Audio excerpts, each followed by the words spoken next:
5. एक सफल चुनावी रणनीति की तलाश।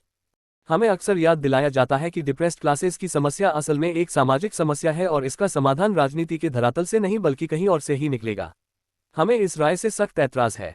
हमारा मानना है कि डिप्रेस्ड क्लासेस की समस्या तब तक हल नहीं हो सकती जब तक कि राजनीतिक सत्ता इस तबके के लोगों के हाथों में नहीं आएगी। अगर यह सच है तो डिप्रेस्ड क्लासेस की समस्या, मेरे ख्याल में, सबसे पहले एक राजनीतिक समस्या है और उसे राजनीतिक समस्या के रूप में ही देखा जाना चाहिए। पहले गोलमेज सम्मेलन में अंबेडकर द्वारा दिया गया वक्तव्य, लंदन 1930। जैसा कि नाम से ही जाहिर हो जाता है, इंडिपेंडेंट लेबर पार्टी (ILP) का गठन यह सोचकर नहीं किया गया था कि वह केवल अस्पृश्य जातियों की पार्टी रहेगी।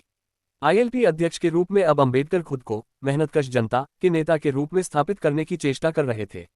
ये बदलाव मोटे तौर पर एक सफल चुनावी रणनीति की जरूरत से पैदा हुआ था। उन्हें इस बात का एहसास हो चुका था कि चुनावी सफलता के लिए उन्हें अपने समर्थन का सामाजिक आधार और फैलाना होगा। मगर प्रश्न यह था कि अपने आंदोलन की पहचान को एक हद से ज्यादा कमजोर किए बिना वह अपना सामाजिक आधार फैलाने की इस रणनीति को किस सीमा तक लेकर जा सकते हैं। इसी आशंका से बचने के लिए 1942 में उन्होंने शेड्यूल्ड कास्ट्स फेडरेशन का भी गठन किया था, जिसके नाम से ही संकेत मिल जाता है उस समय अंबेडकर अस्पृश्यों से संबंधित अपनी राजनीतिक गतिविधियों को एक नई दिशा देने के लिए किस कदर बेचैन थे। 6 साल के अंतराल पर इन दो पार्टियों के गठन से उनकी दुविधा बहुत सटीक ढंग से उजागर हो जाती है। एक तरफ तो वह अनिवार्यता के छोर पर उलझे हुए थे, वह अछूतों के प्रतिनिधित्व को पुष्ट करने की अनिवार्यता को नजरअंदाज नहीं कर सकते थे। दूसरी तरफ वे अपने जनाधार को फैलाना भी चाहते थे, न केवल चुनावी सफलता के उद्देश्य से बल्कि इसलिए भी क्योंकि अछूत भी कामगार ही थे। खैर, अंबेडकर द्वारा बनाई गई इन दोनों पार्टियों की रणनीति ने छुआछूत के स्वरूप की समस्या को उभार कर सामने ला दिया था, लिहाजा अंबेडकर को एक बार फिर अपनी पद्धति की मूल दुविधा से जूझना पड़ा। क्या अस्पृश्यों के सामने अपने आप को एक बिल्कुल पृथक समूह के रूप में देखने के अलावा कोई चारा नहीं है? ILP का गठन, मार्क्सवादी हुए बिना मजदूरों की हिमायत कैसे करें? अंबेडकर, मजदूरों के नेता। जिस दिन अंबेडकर ने इंडिपेंडेंट लेबर पार्टी का गठन किया, ठीक उसी दिन दी टाइम्स ऑफ इंडिया में उनके साथ साक्षात्कार पर आधारित एक लेख प्रकाशित हुआ था। इस लेख के मुताबिक जब अंबेडकर से उनकी पार्टी के नाम के बारे में पूछा गया तो उनका उत्तर कुछ यूं था, हमने डिप्रेस्ड क्लासेस के स्थान पर लेबर शब्द का इस्तेमाल इसलिए किया है क्योंकि लेबर में डिप्रेस्ड क्लासेस भी शामिल हैं। 1. ILP के कार्यक्रम में अस्पृश्यों को वाकई सिर्फ मजदूरों के रूप में ही मान्यता दी गई थी। इस कार्यक्रम में आर्थिक प्रश्नों पर बहुत गहराई से विचार किया गया था और पूंजीवाद की आलोचना की गई थी। अंबेडकर का मानना था कि भारतीय मजदूर ब्राह्मणवाद और पूंजीवाद, ब्राह्मणशाही और भंडवलशाही, दोनों के शिकार हैं और इन दोनों व्यवस्थाओं पर एक ही सामाजिक समूह का वर्चस्व है। टू पार्टी ने औद्योगिकरण को राज्य की प्राथमिकताओं में जगह दी और आर्थिक विकास के लिए राज्य के हस्तक्षेप को अनिवार्य माना। अपने कार्यक्रम के माध्यम से पार्टी ने औद्योगिक कामगारों के हितों की रक्षा के लिए कई सुधारों के प्रस्ताव रखे तथा उनके लिए व्यावसायिक एवं तकनीकी शिक्षा के और अधिक अवसरों की मांग की। 3. यहाँ तक कि ILP ने निम्न मध्य वर्ग के किराएदारों 4 जिनमें बहुत थोड़े ही अस्पृश्य थे की रक्षा हेतु एक उचित कानून बनवाने के लिए अभियान तक चलाया था। जाति शब्द को तो पार्टी के केवल अंतिम उद्देश्य में ही जगह मिल पाई थी, जहां कहा गया था कि पार्टी इसके लिए पूरा प्रयास करेगी कि प्रशासन पर किसी भी एक जाति या समुदाय की इजारेदारी न बन जाए। प्रशासन की कुशलता के साथ साथ पार्टी बॉम्बे प्रेसिडेंसी के शासन तंत्र में सभी जातियों एवं समुदायों के उचित मिश्रण को सुनिश्चित करने के लिए प्रयास करेगी। 5. शासन तंत्र में निचली जातियों के लिए आरक्षण का प्रश्न पार्टी की प्राथमिकता सूची में दिखाई भी नहीं पड़ रहा था। यह इस बात का एक और संकेत है कि अंबेडकर अस्पृश्यता की समस्या को मजदूरों के व्यापक संदर्भ के भीतर ही संबोधित करना चाहते थे। इस नए रुझान के पीछे किसी मार्क्सवादी प्रभाव का हाथ नहीं था, बल्कि इसके उलट अंबेडकर तो कम्युनिस्टों की लगातार आलोचना करते रहे थे। उनका आरोप था कि कम्युनिस्ट खुद अपना करियर बनाने के लिए मजदूरों के हालात का फायदा उठाते हैं। 6. इस आरोप की वजह शायद ये रही होगी कि उस वक्त कम्युनिस्ट आंदोलन पर भी सवर्ण जातियों के नेताओं का ही दबदबा था। एक विचारधारा के तौर पर भी अंबेडकर मार्क्सवाद को भारत के लिए कोई खास उपयोगी नहीं मानते थे। उनका मानना था कि जाति व्यवस्था परस्पर विरोधी वर्गों के गठन की संभावना को समाप्त कर देती है। लगभग ILP के गठन के समय ही लिखी गई एनालिसिस ऑफ कास्ट पुस्तक में उन्होंने कहा है कि जाति व्यवस्था सिर्फ श्रम विभाजन की व्यवस्था नहीं है, यह मजदूरों के विभाजन की व्यवस्था भी है, जोर अंबेडकर द्वारा। 7. यह फॉर्मूला परतबद्ध असमानता ग्रेडेड इनइक्वालिटी के उनके सिद्धांत के अनुरूप भी दिखाई पड़ता है। इस सिद्धांत के अनुसार मजदूरों और सबसे बढ़कर अछूतों को भी अपनी अपनी जाति के कामों के अनुसार ऊंच नीच के क्रम में रखा जाता है, लिहाजा सभी मजदूरों को किसी एक मजदूर वर्ग में रखकर देखना सिर्फ एक भ्रम होगा। यही कारण है कि खुद अंबेडकर को भी चंबरों या मांग समुदाय का समर्थन हासिल करने में बार बार कठिनाइयों का सामना करना पड़ा था। इन समुदायों की नज़र में अंबेडकर सिर्फ महारों के नेता थे। मार्क्सवाद से प्रेरित समाजवाद की अवधारणा विभेदीकरण के लिए उत्पादन के साधनों के संदर्भ में प्रत्येक वर्ग की स्थिति के अध्ययन पर आधारित होती है। इसके विपरीत अंबेडकर का मानना था कि भारत में प्रभुत्व के मुख्य स्वरूप संपत्ति संबंधों पर आधारित नहीं है। ऐसा क्यों है कि इस देश में जो लखपति हैं वे कंगाल साधुओं और फकीरों के पीछे चलते हैं। भारत में धर्म सत्ता का स्रोत है, ये बात हमारे इतिहास में भी साफ दिखाई पड़ती है, जहां आम जन पर पंडित पुरोहितों का वर्चस्व बहुधा न्यायाधीश से भी ज्यादा मजबूत होता है और जहां हर चीज, यहां तक कि हड़ताल और चुनावों जैसी चीजें भी आसानी से धार्मिक रंग अख्तियार कर लेती हैं, उन्हें बड़ी आसानी से धार्मिक मोड़ दिया जा सकता है। 8 भारत में क्रांतिकारी संदेश की उपयुक्तता के बारे में बुनियादी तौर पर एक संशय के शिकार अंबेडकर समाजवादियों से आह्वान करते हैं। लोग मैन संपत्ति की बराबरी के लिए हो रही क्रांति में तब तक शामिल नहीं होंगे जब तक उन्हें ये विश्वास नहीं होगा कि क्रांति हो जाने के बाद उनके साथ समानता का बर्ताव भी किया जाएगा और उनके बीच जाति और संप्रदाय का कोई भेदभाव नहीं होगा। यदि समाजवादी केवल सुंदर सुंदर वाक्यों से संतुष्ट नहीं होना चाहते, यदि हमारे समाजवादी समाजवाद को एक निश्चित यथार्थ का रूप देना चाहते हैं, तो उन्हें लाजिमी तौर पर मानना होगा कि यहाँ सबसे बुनियादी समस्या समाज सुधार की समस्या है और वे इससे कतई भी बचकर नहीं निकल सकते। 9 इस प्रकार अंबेडकर की इंडिपेंडेंट लेबर पार्टी एक ऐसा संगठन थी जिसका झुकाव मार्क्सवाद की तरफ नहीं था, बल्कि वह जाति के उन्मूलन को ही प्राथमिकता दे रही थी। राज्य पर क्रांतिकारी कब्जे के मुकाबले ये सामाजिक रूपांतरण ही अंबेडकर का सबसे प्राथमिक उद्देश्य था, जो आगे भी बना रहा। 1937 के चुनावों में आईएलपी की ओर से उम्मीदवार भी यही सोचकर मैदान में उतारे गए थे कि इस अवसर का फायदा उठाते हुए जनता की राजनीतिक चेतना को पुष्ट किया जाए और उसे सच्चे अर्थों में प्रतिनिधित्व भी मिले। आईएलपी द्वारा पेश की गई समझ और अंबेडकर के भाषणों में मार्क्सवाद के प्रति नकार का भाव, यह अंतर्विरोध साफ दिखाई पड़ता है। एक तरफ तो अंबेडकर मजदूरों के प्रतिनिधित्व का दावा कर रहे थे और दूसरी तरफ वे वर्ग विश्लेषण का महत्व स्वीकार करने को तैयार नहीं थे और इस बात पर अड़े हुए थे कि हमारे समाज की बुनियादी इकाई जाति ही है। ये विरोधाभास 1937 के चुनावों के नतीजों में भी साफ दिखाई दिया। बॉम्बे प्रेसिडेंसी में आईएलपी ने 17 उम्मीदवार मैदान में उतारे थे। उनमें से 13 उम्मीदवार अनुसूचित जनजातियों के लिए आरक्षित सीटों पर खड़े किए थे, जिनमें से 11 सीटों पर उन्हें विजय मिली। बाकी 4 उम्मीदवार ऊंची जातियों 10 के थे जो सामान्य अनारक्षित सीटों पर उतारे गए थे, जहां उन्हें 3 सीटों पर सफलता मिली थी। गोलमेज सम्मेलनों के बाद और गांधी जी के साथ उनकी बहसों के फलस्वरूप अब तक अंबेडकर एक राष्ट्रीय ख्याति प्राप्त कर चुके थे। लिहाजा अब वे एक ऐसी पार्टी बनाना चाहते थे जिसका प्रभाव बॉम्बे प्रेसिडेंसी से कहीं ज्यादा व्यापक हो। मगर मध्य प्रांत, सेंट्रल प्रोविंसेस और बिहार में पार्टी को अस्पृश्य उम्मीदवारों के लिए आरक्षित 20 सीटों में से सिर्फ 3 पर ही कामयाबी मिल पाई। 11 ये नतीजे इस बात को स्पष्ट रूप से दर्शाते थे कि अंबेडकर की सारी कोशिशों के बावजूद आईएलपी अभी महाराष्ट्र के अस्पृश्यों के बीच सीमित पार्टी ही थी और यहाँ भी उसकी सफलता का बहुत बड़ा हिस्सा संयोगवश अंबेडकर की अपनी महार जाति की बदौलत ही था। आईएलपी के ज्यादातर उम्मीदवार इसी जाति से थे। उम्मीदवारों की सूची में केवल एक उम्मीदवार मांग जाति से था, जबकि दूसरा गैर महार उम्मीदवार गुजरात की एक अस्पृश्य जाति का व्यक्ति था। सामाजिक आर्थिक विकास के मामले में मांग समुदाय से ही नहीं बल्कि महार समुदाय से भी आगे निकल चुके चंबरों को पार्टी की कतारों में नामात्र की ही जगह मिल रही थी। मांग समुदाय की तरह चंबरह समुदाय के लोगों की नज़र में भी अंबेडकर केवल एक महार नेता ही थे और उनकी पार्टी मजदूरों की नहीं बल्कि केवल उनकी जाति की ही प्रतिनिधि थी। 12 बॉम्बे प्रेसिडेंसी की लेजिस्लेटिव काउंसिल में अपनी 10 सीटों की बदौलत आईएलपी कांग्रेस के विरुद्ध दूसरे नंबर की विपक्षी पार्टी बन गई थी। विपक्षी दलों में पहला स्थान मुस्लिम लीग के पास था। पार्टी के इन 10 निर्वाचित सदस्यों में से एक खुद अंबेडकर थे। 1937-38 में लेजिस्लेटिव काउंसिल में उन्होंने जो हस्तक्षेप किए उनमें मुख्य रूप से मजदूरों की सामाजिक आर्थिक परिस्थितियों के समाधान पर ही जोर दिया गया था। मजदूरों के लिए संघर्ष। लेजिस्लेटिव काउंसिल में अंबेडकर का मुख्य उद्देश्य ये था कि वतन और खोटी प्रथाओं को खत्म किया जाए। 17 सितंबर 1937 को उन्होंने महारों को अधीनता की स्थिति में रखने के लिए चली आ रही वतन व्यवस्था 13 को खत्म करने के लिए एक विधेयक पेश किया था। इस विधेयक में वतन व्यवस्था को समाप्त करने का आह्वान किया गया था, मगर ये प्रावधान भी किया गया था कि महारों को उस जमीन से बेदखल न किया जाए जो गांव की सेवा के बदले में भुगतान के तौर पर उन्हें मिली हुई थी। 14 अंबेडकर ने खोटी व्यवस्था को खत्म करने के लिए भी एक विधेयक पेश किया था। खोटी व्यवस्था के तहत एक मध्यस्थ अधिकारी लगान वसूल किया करता था और इस अधिकारी को ही खोट कहा जाता था। ग्रामीण इलाकों में लगान वसूल करने के लिए भेजे गए खोट न केवल राजस्व का एक हिस्सा अपने पास रख सकते थे बल्कि अक्सर किसी छोटे मोटे स्थानीय राजा जैसा बर्ताव भी करने लगते थे। उनके दबदबे का एक कारण यह भी था कि खोट आमतौर पर किसी ऊंची जाति का सदस्य ही होता था। अंबेडकर ने प्रस्ताव रखा कि इस बंदोबस्त को खत्म किया जाए और इसके स्थान पर खोट को अपने अधिकार क्षेत्र में इकट्ठा होने वाले कुल लगान में से अधिकतम 1% राशि मुआवजे के तौर पर दे दी जाए। 15 लेजिस्लेटिव काउंसिल में कांग्रेस के पास भारी बहुमत था। उसने इस मांग का विरोध करते हुए दलील दी कि राजस्व मंत्री ने खोटी व्यवस्था में सुधार के लिए पहले ही योजना बना ली है। 16 इसके जवाब में आईएलपी ने एक ग्रामीण प्रतिरोध आंदोलन छेड़ दिया। इस आंदोलन को अस्पृश्य कार्यकर्ताओं का तो समर्थन मिला ही, कुंबी समुदाय का भी समर्थन मिला जिसके बहुत सारे सदस्य खोटी व्यवस्था से त्रस्त थे। द 12th of January 1938 को थाना, कोलाबा, रत्नागिरी, सतारा और नासिक जिलों के 20,000 किसान प्रदर्शन के लिए बंबई में जमा हुए थे। जुलूस का नेतृत्व अंबेडकर ने खुद संभाला हुआ था। इस जुलूस में भारतीय कम्युनिस्ट पार्टी के सदस्यों ने भी हिस्सा लिया और इस अवसर पर अंबेडकर ने जो भाषण दिया उसमें भी मार्क्सवादी स्वर साफ दिखाई पड़ रहे थे। असल में देखें तो दुनिया में सिर्फ दो ही जातियां हैं, पहली है अमीरों की और दूसरी है गरीबों की। जिस तरह हम संगठित हुए हैं और यहाँ आए हैं, उसी तरह हमें अपने संगठन को शक्तिशाली बनाने के लिए अपने जातीय फासलों और धार्मिक मतभेदों को भी भुलाना ही होगा।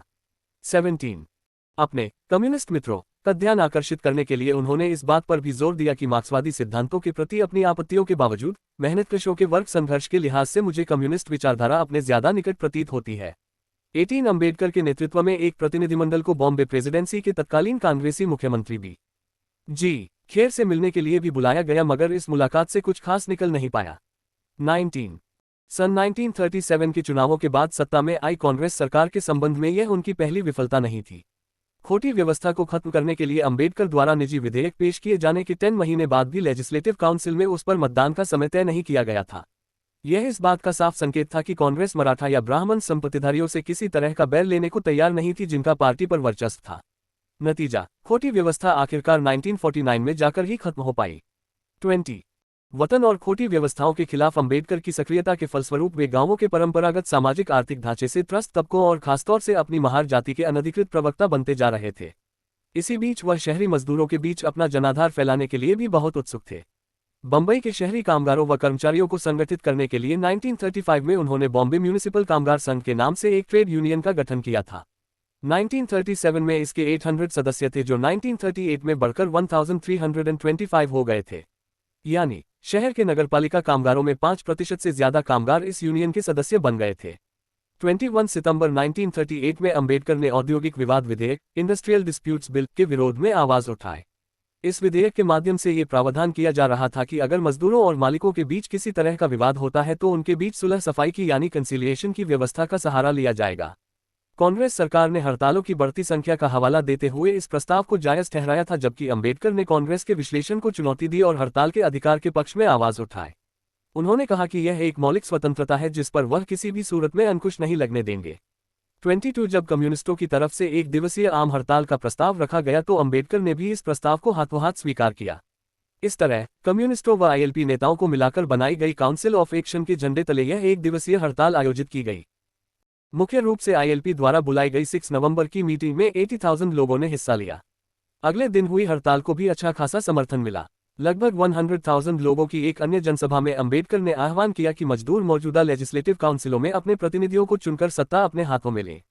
इस प्रकार उन्होंने किसी भी तरह के क्रांतिकारी एजेंडा से तो अपने आप को दूर कर लिया, मगर अपने इस स्टैंड के बावजूद उन्हें कम्युनिस्ट नेता दांगे के साथ मंच साझा करने में कोई ऐतराज नहीं था।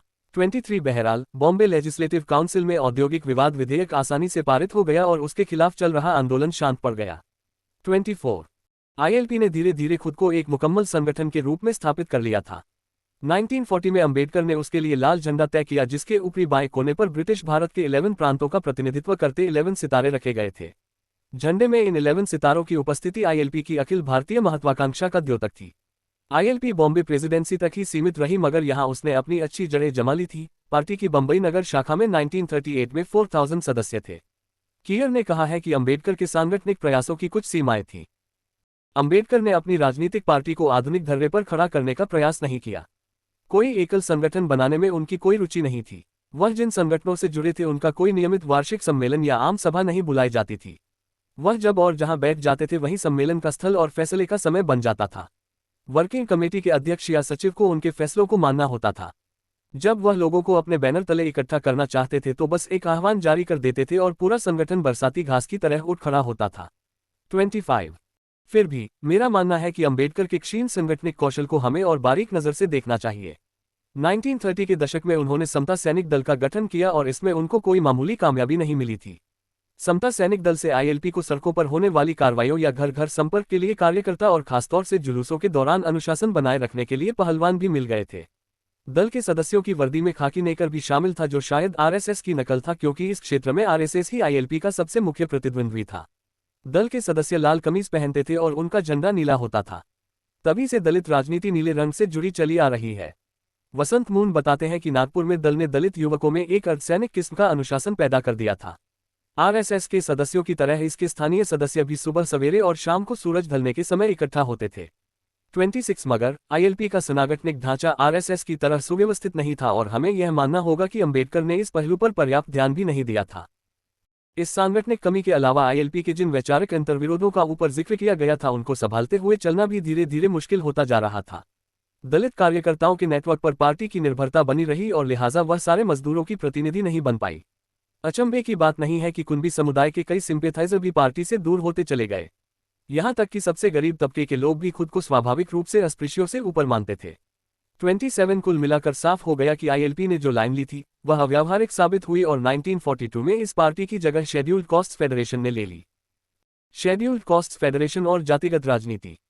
अंबेडकर ने जुलाई 1942 में शेड्यूल्ड कास्ट्स फेडरेशन या मराठी में दलित फेडरेशन का गठन किया। जैसा कि इसके नाम से ही अंदाजा लग जाता है, यह उनकी राजनीतिक रणनीति में बदलाव का संकेत था। वह इस बात का संकेत दे रहे थे कि अब एक बार फिर उनका जोर जाति पर ही रहेगा। भारत के संवैधानिक गतिरोध को तोड़ने के लिए मार्च 1942 में पेश किया गया क्रिप्स मिशन का फॉर्मूला इस फैसले की फौरी वजह था। क्रिप्स मिशन ने सुझाव दिया था कि अस्पृश्यों की किसी भी मांग पर ध्यान न दिया जाए और एक संविधान सभा के लिए चुनाव कराए जाए, जबकि मुसलमानों को पाकिस्तान के नाम से एक पृथक राज्य के गठन का लगभग पूरा आश्वासन मिल चुका था। अंबेडकर अपने समुदाय के हितों को इस तरह बली होते देखने को तैयार नहीं थे। साफ दिखाई दे रहा है कि संविधान सभा के गठन का प्रस्ताव असल में कांग्रेस को अपने पाले में खींचने के उद्देश्य से पेश किया गया है, जबकि पाकिस्तान के गठन का प्रस्ताव मुस्लिम लीग को आकर्षित करने के उद्देश्य से पेश किया जा रहा है। इन प्रस्तावों में डिप्रेस्ड क्लासेस के लिए क्या है? कुल मिलाकर बात यह है कि उनके हाथ पांव बांधकर उनको सवर्ण हिंदुओं के हवाले कर दिया गया है। इन प्रस्तावों से डिप्रेस्ड क्लासेस को कुछ हासिल होने वाला नहीं है, उन्हें रोटी की जगह पत्थर मिलेंगे। इसकी वजह यह है कि संविधान सभा असल में डिप्रेस्ड क्लासेस के साथ विश्वासघात के अलावा और कुछ नहीं है। अगर इस तबके के लोग संविधान सभा में होंगे तो उनका वहां निष्पक्ष, स्वतंत्र निर्णायक वोट नहीं हो सकता। अव्वल बात तो यह है कि डिप्रेस्ड क्लासेस के प्रतिनिधि वहां एक निराश अल्पसंख्यक गुट से ज्यादा नहीं होंगे। दूसरी बात, संविधान सभा के सारे फैसले तभी मान्य होंगे जब वे सर्वसम्मति से लिए गए होंगे। 28 क्रिप्स मिशन के प्रस्ताव की प्रतिक्रिया में नागपुर में all India depressed classes conference का आयोजन किया गया। इस अधिवेशन में शिरकत करने वाले 70,000 प्रतिनिधियों में पंजाब, संयुक्त प्रांत, बंगाल और मद्रास प्रेसिडेंसी के प्रतिनिधि तो थे ही, मगर बॉम्बे प्रेसिडेंसी, मध्य प्रांत और बेरार के प्रतिनिधियों की संख्या बहुत ज्यादा थी। 29 इस अवसर पर जिस प्रस्ताव पर सबसे पहले मतदान हुआ उसमें अस्पृश्यों के लिए पृथक निर्वाचक मंडल, सेपरेट इलेक्टोरेट की मांग की गई थी। दूसरे प्रस्ताव में अस्पृश्यों के लिए हिंदू गांवों से एक खास फासले पर पृथक गांवों की स्थापना की मांग की गई थी। तीसरे प्रस्ताव में शेड्यूल्ड कास्ट्स फेडरेशन (SCF) के गठन का ऐलान किया गया था। 30 इस प्रकार SCF का गठन अस्पृश्य जातियों में एक नई मनोदशा, पहचान के नए बोध को प्रतिबिंबित करता था। 31 अब अनुसूचित जातियां भी मुसलमानों की भांति एक अल्पसंख्यक समुदाय के रूप में पहचान और तदनुरूप एक पृथक निर्वाचक मंडल का अधिकार ही नहीं बल्कि पृथक भूभाग जैसे लाभ भी चाहने लगी थी। 1926 के बाद अंबेडकर ये कहने लगे थे कि अस्पृश्यों को नई जमीनों पर बसना चाहिए, और 1929 में तो उन्होंने यहां तक प्रस्ताव रखा कि सिंध और इंदौर रियासत, जहां के महाराजा से उनकी निकटता थी, में ऐसी जमीन की गणना की जाए जिस पर किसी का कब्जा नहीं है मगर जो खेती के लायक है। 32 नागपुर अधिवेशन के प्रस्तावों में जो सामान्य दिशानिर्देश तय किए गए थे उनको मद्रास में हुई SCF की कार्यकारिणी की सितंबर 1944 की मीटिंग में और स्पष्ट किया गया था। 33 यहाँ एक प्रस्ताव में इस बात पर जोर दिया गया कि अनुसूचित जातियां भारत के राष्ट्रीय जीवन में एक अनूठी और पृथक इकाई हैं और वे उससे भी कहीं ज्यादा स्पष्ट रूप से धार्मिक अल्पसंख्यक समुदाय बनती हैं, जिस रूप में सिखों और मुसलमानों को अल्पसंख्यक माना जाता है और इसका जो अर्थ क्रिप्स प्रस्तावों सुझाया गया है। 34 एक और प्रस्ताव में ये तय किया गया कि अनुसूचित जातियों को ऐसा कोई संविधान स्वीकार्य नहीं होगा जिसमें उनकी सहमति शामिल नहीं होगी। ये शर्त कई मांगों की पूर्ति पर आश्रित थी, यानी अनुसूचित जातियां संविधान पर तब तक मंजूरी नहीं देंगी जब उनके लिए पृथक निर्वाचक मंडल, कार्यकारिणी के भीतर प्रतिनिधित्व की गारंटी और उनके अपने गांवों के लिए विशेष कराधान की मांग स्वीकार नहीं की जाएगी। 35 दलित गांवों का विचार भी कमोबेश उसी समय स्पष्ट रूप में सामने आया था। 1944 में अंबेडकर ने बेवली निकोलस नामक एक ब्रिटिश अधिकारी से कहा था, अस्पृश्यों का एक छोटा सा समूह हर गांव में होता है, मैं इन सारे अल्पसंख्यक समूहों को मिलाकर उनको बहुसंख्यक समूह में तब्दील करना चाहता हूं। इसका मतलब यह है कि बहुत बड़े पैमाने पर बसावट का काम करना होगा, आबादियों का तबादला, नए गांवों का निर्माण। हम ये काम बखूबी कर सकते हैं बशर्ते हमें अंग्रेजों द्वारा ये करने की छूट दी जाए। 36 लगभग उसी समय मद्रास में अंबेडकर की मुलाकाती वी रामास्वामी नायकर से हुई, जिनको पेरियार के नाम से जाना जाता था। वह निम्न जाति तमिलों के नेता थे। पेरियार के साथ उन्होंने द्रविड़स्थान यानी दक्षिण भारत में एक पृथक द्रविड़ियन राजनीतिक इकाई की स्थापना की वांछनीयता पर चर्चा की। यह अस्पृश्यों के लिए एसीएफ द्वारा उठाई गई पृथक निवास स्थानों की मांग का ही एक प्रकार था। 37 अंबेडकर ने पेरियार से 1920 में मद्रास में सत्ता में आई ब्राह्मण विरोधी पार्टी जस्टिस पार्टी की समालोचना भी साझा की। उन्होंने जस्टिस पार्टी के नेताओं पर आरोप लगाया कि उन्होंने संस्कृतिकरण की प्रक्रिया के कुछ खास आयामों को फिर से जिंदा कर दिया था। ब्राह्मणवाद को तिलांजलि देने की बजाय वे उसे एक वांछनीय आदर्श के रूप में देखने लगे थे। ब्राह्मणों के खिलाफ उनका गुस्सा भी इस बात को लेकर था कि ब्राह्मण उन्हें दोयम दर्जे की हैसियत दे रहे थे। गैर ब्राह्मण जस्टिस पार्टी के राजनीतिक कार्यक्रम में एक खामी ये थी कि उसने अपने मध्यम जातियों के युवाओं को एक निश्चित संख्या में नौकरियां दिलाना ही अपना मुख्य लक्ष्य बना लिया था। ये पार्टी 20 साल तक सत्ता में रही मगर उसे गांवों में रह रहे 90% गैर ब्राह्मणों की याद नहीं आई। 38 अंबेडकर के मुताबिक जस्टिस पार्टी के पतन का मुख्य कारण था उसके नेताओं का करियरवाद, जिसकी वजह से पार्टी अपने स्वाभाविक जनाधार की चिंताओं को नजरअंदाज करने लगी थी। यह आलोचना जायज थी और अस्पृश्यों पर अंबेडकर के एक बार फिर बढ़ते फोकस से मेल खाती थी। एसीएफ उनके इस बढ़ते फोकस का एक अगुआ दस्ता था। जैसा कि मद्रास में उन्होंने ऐलान किया था, तुम्हें ये समझना चाहिए कि हमारा मकसद क्या है। हमारा मकसद चंद नौकरियों के लिए या कुछ सुविधाओं के लिए लड़ाई लड़ना नहीं है। हमने अब तक अपने दिलों में जो सबसे ऊंचे लक्ष्य संजोए हैं, हमारा आज का लक्ष्य उनमें सबसे ऊपर है। हमारा मकसद है कि हमें एक शासक समुदाय के रूप में मान्यता मिले। 39 कुछ प्रेस रिपोर्ट्स में दावा किया गया था कि मद्रास में रेलवे एम्प्लॉइज यूनियन द्वारा आयोजित एक मीटिंग में उन्होंने ये भी कहा था कि वह ट्रेड यूनियन के महत्व को कम किए बिना राजनीतिक सत्ता पर कब्जा करने के महत्व को रेखांकित करना चाहते हैं। 40 साल 1945-46 के चुनावों से मालूम हुआ कि ऐसी किसी मंजिल तक पहुंचने के लिए अभी पार्टी को लंबा सफर तय करना होगा। इन चुनावों का दोहरा मकसद था, एक तो प्रांतीय असेंबलियों का पुनर्नवीकरण और दूसरी तरफ एक संविधान सभा का गठन। एसीएफ का प्रदर्शन दोनों लिहाज से दयनीय रहा। प्रांतीय असेंबलियों में उन्हें केवल 2 सीटें हासिल हुई, एक बंगाल में और दूसरी मध्य प्रांत एवं बेरार में। ये विफलता आंशिक रूप से मतदान व्यवस्था के स्वरूप को भी इंगित करती थी। मद्रास एवं बॉम्बे प्रेसिडेंसी तथा मध्य प्रांत में जहां प्रारंभिक चक्रों में केवल अस्पृश्यों ने वोट दिया, वहां एसीएफ को कांग्रेस से ज्यादा वोट मिले थे। मगर यह उत्साहजनक सफलता निर्वाचन व्यवस्था के स्वरूप की वजह से उतनी सीटों में तब्दील नहीं हो पाई। निर्वाचन व्यवस्था की विकृतियां संयुक्त प्रांत में खासतौर से उभरकर सामने आईं। यहां अनुसूचित जातियों के लिए कुल 20 सीटें आरक्षित थीं। उनमें से 4 सीटें शहरी इलाकों में थीं। एसीएफ ने केवल इन्हीं 4 सीटों पर चुनाव लड़ा। प्राथमिक चक्र में पार्टी के 9 उम्मीदवार सफल रहे, जबकि कांग्रेस के केवल 4 उम्मीदवारों को सफलता मिली, मगर दूसरे चक्र में सारी सीटें गैर दलित मतदाताओं की बदौलत कांग्रेस ने जीत ली।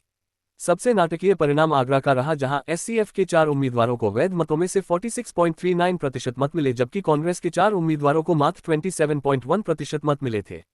41 इन नतीजों और हालात ने अस्पृश्यों के लिए पृथक निर्वाचन मंडल के पक्ष में अंबेडकर की राय को और पुष्टि कर दिया। इस मामले में अब उनकी एकमात्र उम्मीद अंग्रेजों से थी। इस संबंध में अपना पक्ष प्रस्तुत करने 1946 में वह इंग्लैंड गए। भारत लौटने पर उन्होंने ग्लोब एजेंसी को एक इंटरव्यू दिया। इस इंटरव्यू में उन्होंने कहा था, केवल पृथक निर्वाचक मंडल की व्यवस्था ही अनुसूचित जातियों को इस बात का आश्वासन दे सकती है कि वे विधायिका में खुद अपने बीच के लोगों को चुनकर भेज सकेंगे, ऐसे लोग जिन पर वे इस बात के लिए पूरा भरोसा कर सकते हैं कि वे विधायिका में उनके पक्ष में लड़ेंगे, और अगर कार्यपालिका कुछ भी ऐसा करती है जिससे अस्पृश्यों को दिए गए अधिकारों का निषेध होता है तो वे उसका विरोध करेंगे। हम देख सकते हैं कि कांग्रेस की टिकट पर पूरे भारत में अनुसूचित जातियों के प्रतिनिधियों का अलग अलग प्रांतीय विधायिकाओं में चुनाव हुआ है, और इसके बावजूद अनुसूचित जातियों की परेशानियों को दूर करने या व्यक्त करने के लिए न तो उनमें से एक ने भी आज तक कोई सवाल पूछा है, न कोई प्रस्ताव रखा है, न किसी कटौती प्रस्ताव का सुझाव दिया है। विधायिका में इस तरह के दिखावटी प्रतिनिधित्व के मुकाबले तो किसी तरह का प्रतिनिधित्व न होना ही बेहतर है। 42 अपनी मांगों पर लगातार जोर देने के बावजूद अंबेडकर की अंग्रेजों ने एक न सुनी। उनका यही मानना था कि 1945-46 के चुनावों में एससीएफ की विफलता के फलस्वरूप न तो उसे एक महत्वपूर्ण पक्ष का दर्जा देने की कोई आवश्यकता है और न ही वह संविधान सभा में किसी खास भूमिका की हकदार है। 43 एससीएफ की विफलता में एक तरफ तो निर्वाचन प्रणाली का हाथ दिखाई देता है, मगर दूसरी तरफ इसका एक कारण ये भी रहा होगा कि पार्टी ने बहुत ही कम उम्मीदवार खड़े किए थे। अस्पृश्यों के लिए आरक्षित 151 सीटों में से 129 पर पार्टी ने उम्मीदवार ही नहीं उतारे थे। ये बात पार्टी की सांगठनिक कमजोरी को दर्शाती है। जैसा कि बंद्योपाध्याय ने जरा तुर्श अंदाज में कहा भी है, संगठन के पास कोई सांगठनिक तंत्र नहीं था। 44 पार्टी के पास अलग अलग इलाकों में शाखाओं का नेटवर्क भी नहीं था और उसके पास कैडर भी बस मुट्ठी भर ही थे। वास्तव में पूरी पार्टी ही अंबेडकर पर बहुत गहरे तौर पर आश्रित थी, मगर वह वायसराय की गवर्नमेंट के सदस्य के रूप में अपनी जिम्मेदारियों के चलते चुनाव अभियान में ज्यादा समय नहीं दे पाते थे। जीलियट ने इस बात को रेखांकित किया है कि इस दौरान Ambedkar what Congress and Gandhi have done to untouchables 45 के लेखन में भी व्यस्त थे। यह इस बात का एक और संकेत है कि वह जितने बड़े राजनेता थे उतने ही बड़े बुद्धिजीवी भी थे, मगर वह एक सांगठनिक व्यक्ति तो किसी सूरत में नहीं थे। एससीएफ की विफलता के पीछे कांग्रेस की अभूतपूर्व लोकप्रियता भी एक बड़ा कारण थी। स्वतंत्रता आंदोलन के प्रति अपने समर्पण के कारण कांग्रेस अस्पृश्यों में भी खूब लोकप्रिय थी। इसके विपरीत अंबेडकर को वायसराय की गवर्नमेंट का सदस्य होने के नाते गैर देशभक्त भी माना जा रहा था। स्थानीय स्तर पर उनको गद्दार के रूप में पेश किया गया। उदाहरण के लिए ये बात नागपुर में चले चुनाव प्रचार के दौरान साफ दिखाई दी। 46 एससीएफ के प्रभाव में बहुत मामूली इजाफे के फलस्वरूप धीरे धीरे अंबेडकर को आईएलपी की रणनीति पर फिर से सोचने का मौका मिला ताकि वे अस्पृश्यों के दायरे से परे जाकर भी समर्थन हासिल कर सकें, हालांकि एक अलग ढंग से। एससीएफ से आरपीआई तक आईएलपी की वापसी। एक तरफ लेबर इन क्लासेस पर केंद्रित और दूसरी तरफ एक पृथक अस्पृश्य पहचान को पुष्ट करने वाली इन दो तरह की पार्टी निर्माण रणनीतियों के बीच अंबेडकर की उभयनिष्ठता आजादी के बाद भी दिखाई दे रही थी। एससीएफ के 1951-52 के चुनावी घोषणापत्र में भी ज्यादा समानता की आवश्यकता पर जोर दिया गया और शासन में आरक्षण व शिक्षा के माध्यम से पिछड़े वर्गों के स्तरोन्नयन पर जोर दिया गया। इस घोषणापत्र में ऐसे भूमि सुधारों के लिए भी आवाज उठाई गई थी जिनसे अस्पृश्यों तथा अन्य पिछड़े वर्गों, अस्पृश्यों यानी मुख्य रूप से शूद्रों के अलावा बाकी पिछड़े वर्ग, जिन्हें अभी अभी 1950 के संविधान में विशेष सहायता का आश्वासन दिया गया था, को लाभ होगा।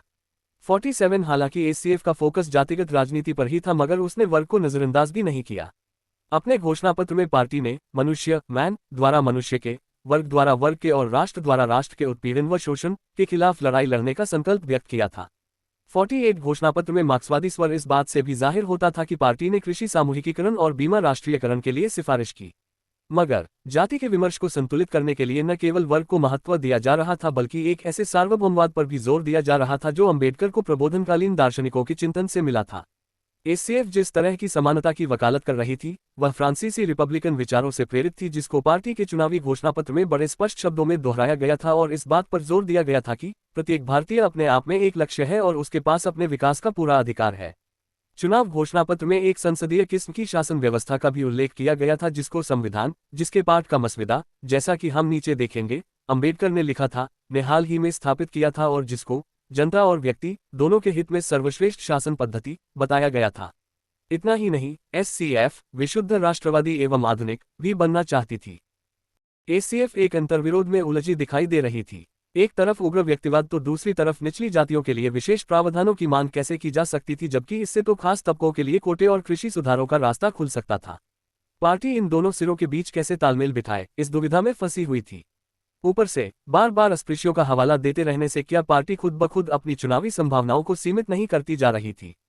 49 इसके अलावा एससीएफ के घोषणापत्र में पुनर्वितरण के लिहाज से भी गरीबों और अनुसूचित जातियों के प्रति कोई बहुत आकर्षक प्रतिबद्धता दिखाई नहीं देती थी, बल्कि ये सवाल ही सिरे से नजरअंदाज कर दिया गया था। गरीबी तभी दूर की जा सकती है जब उत्पादन बढ़ाया जाए या आबादी के बेहिसाब इजाफे पर अंकुश लगाया जाए।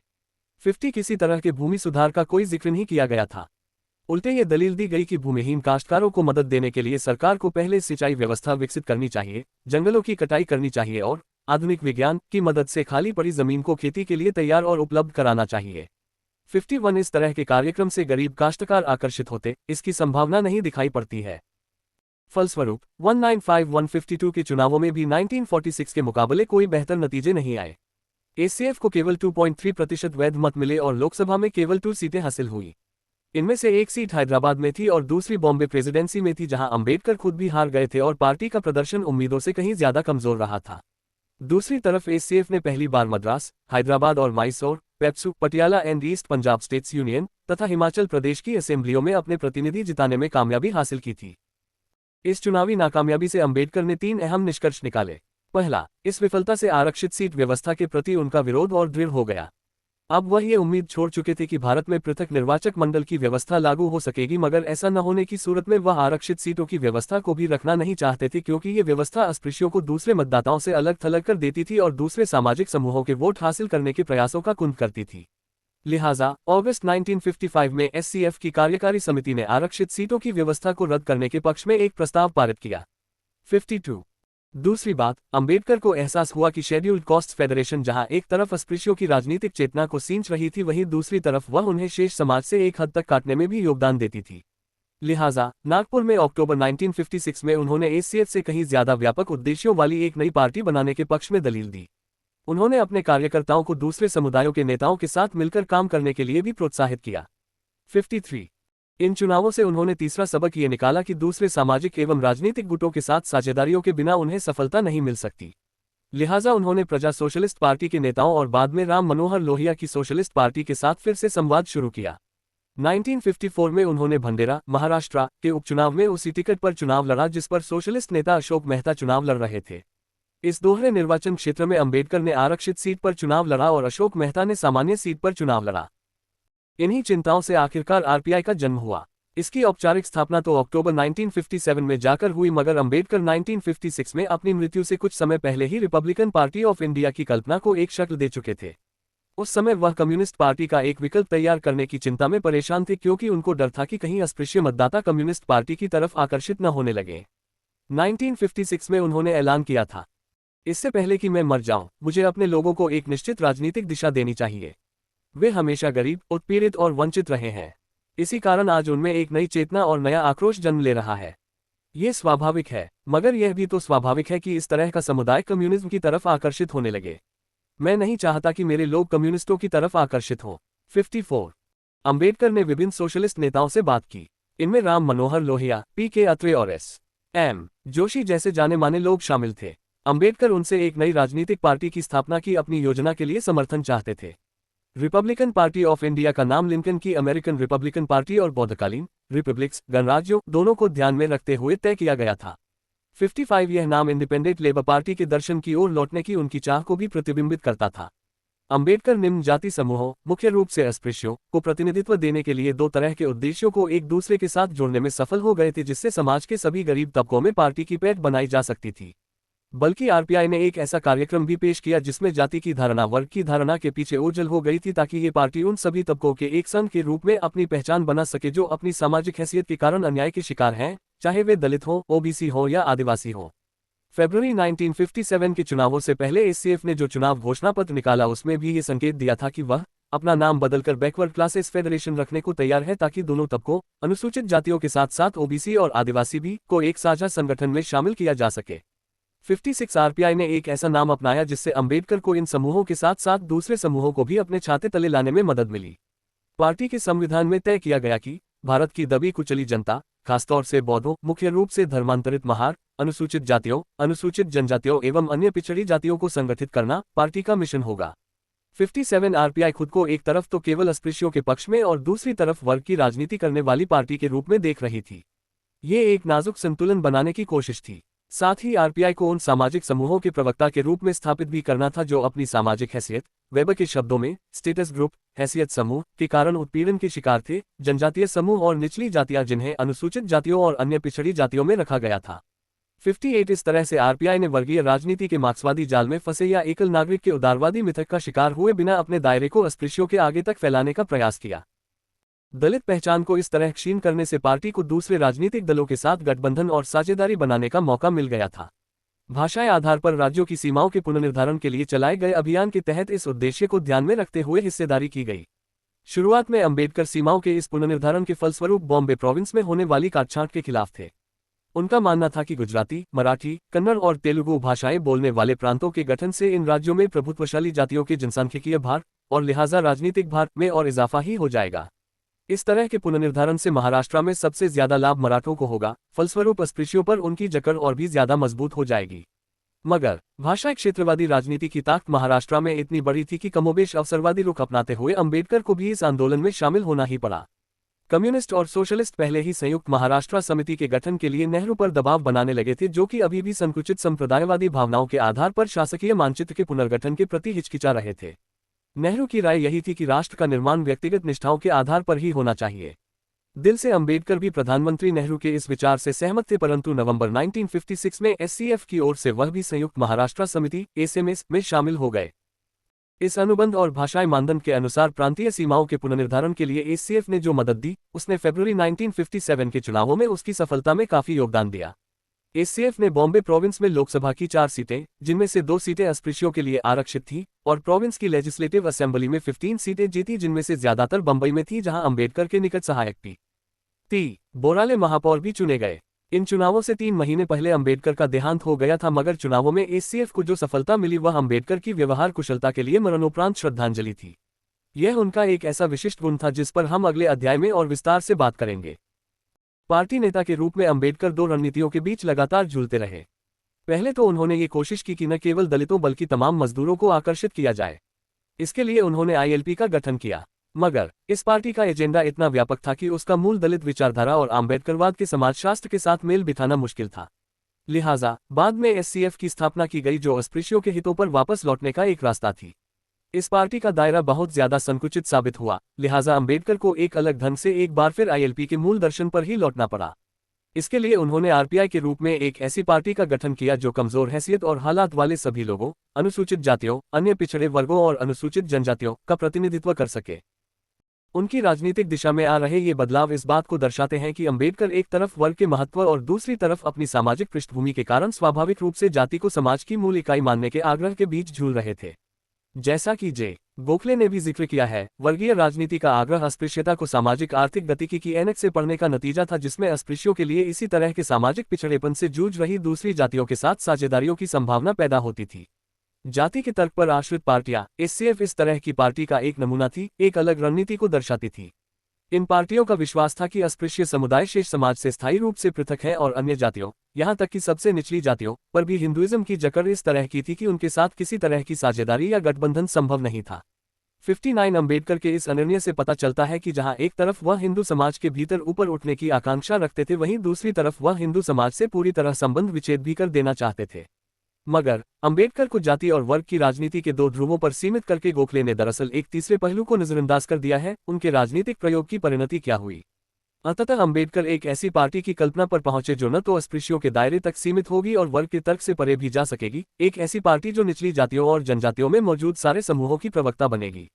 ये परियोजना अंबेडकर के उस विश्लेषण का अभिन्न हिस्सा थी जिसके अनुसार भारतीय समाज की समझ और व्याख्या मार्क्सवादी अवधारणाओं और परिभाषाओं के जरिए नहीं की जा सकती है। उनकी ये परियोजना इस कल्पना पर भी आधारित थी कि श्रेणीबद्ध असमानता, ग्रेडेड इनइक्वालिटी, धीरे धीरे धुंधली पड़ जाएगी, निम्नतर हैसियत वाली जातियों और जनजातियों के बीच एक क्षैतिज एकजुटता पैदा होगी और इस तरह अभिजात्य वर्गों के विरुद्ध एक बड़ा ब्लॉक सामने आएगा। अंबेडकर की पार्टी निर्माण की कोई भी रणनीति उन्हें अस्पृश्यों के एकमात्र प्रतिनिधि के रूप में प्रस्तुत या स्थापित करने में कारगर साबित नहीं हो पाई। यहां तक कि जब उनकी पार्टी अपने शिखर पर थी, तब भी वह अपने विरोधियों को हाशिए पर धकेलने और दलितों को राजनीतिक रूप से एकजुट करने में कामयाब नहीं हो पाए। वह 1926 में नागपुर में आयोजित all India depressed classes leaders conference में मौजूद नहीं थे, जहां अस्पृश्यों के पहले अखिल भारतीय संगठन all India depressed classes association का जन्म हुआ। ये कांग्रेस पार्टी द्वारा बनाया गया संगठन था। अंबेडकर को उनकी अनुपस्थिति में एसोसिएशन का उपाध्यक्ष चुना गया। M.C. राजा इसके अध्यक्ष चुने गए। 1928 में उन्होंने दिल्ली में आयोजित वार्षिक अधिवेशन में भी हिस्सा नहीं लिया, जहां उनका नाम अध्यक्ष पद के लिए भी प्रस्तावित हुआ। अंततः 1930 में उन्होंने एक प्रतिस्पर्धी संगठन के तौर पर all India depressed classes Congress की स्थापना की। एसोसिएशन और कांग्रेस के बीच यह विरोध 1932 में अपने चरम पर पहुंच गया था, जब M.C. राजा ने पृथक निर्वाचक मंडल की मांग को खारिज कर दिया और पूना पैक्ट के सवाल पर गांधी जी को समर्थन देने का फैसला किया। बाद में M.C. राजा का राजगोपालाचारी की सरकार सहित 1937 में चुनी गई सारी कांग्रेसी सरकारों से मोहभंग होने लगा और फलस्वरूप 1942 में वह शेड्यूल्ड कास्ट्स फेडरेशन में शामिल हुए। उस समय अंबेडकर का सामना all India depressed classes league नामक एक और प्रतिद्वंद्वी से हो रहा था। लीग की स्थापना कांग्रेस के लोगों ने 1935 में की थी। जगजीवन राम इस नए संगठन में एक मुख्य किरदार थे।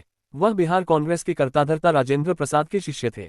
लीग का गठन यह सोचकर किया गया था कि इससे कांग्रेस को नए गवर्नमेंट ऑफ इंडिया एक्ट 1935 में निर्धारित की गई आरक्षित सीटों पर दलित मतदाताओं को आकर्षित करने के लिए एक राजनीतिक मंच मिल जाएगा।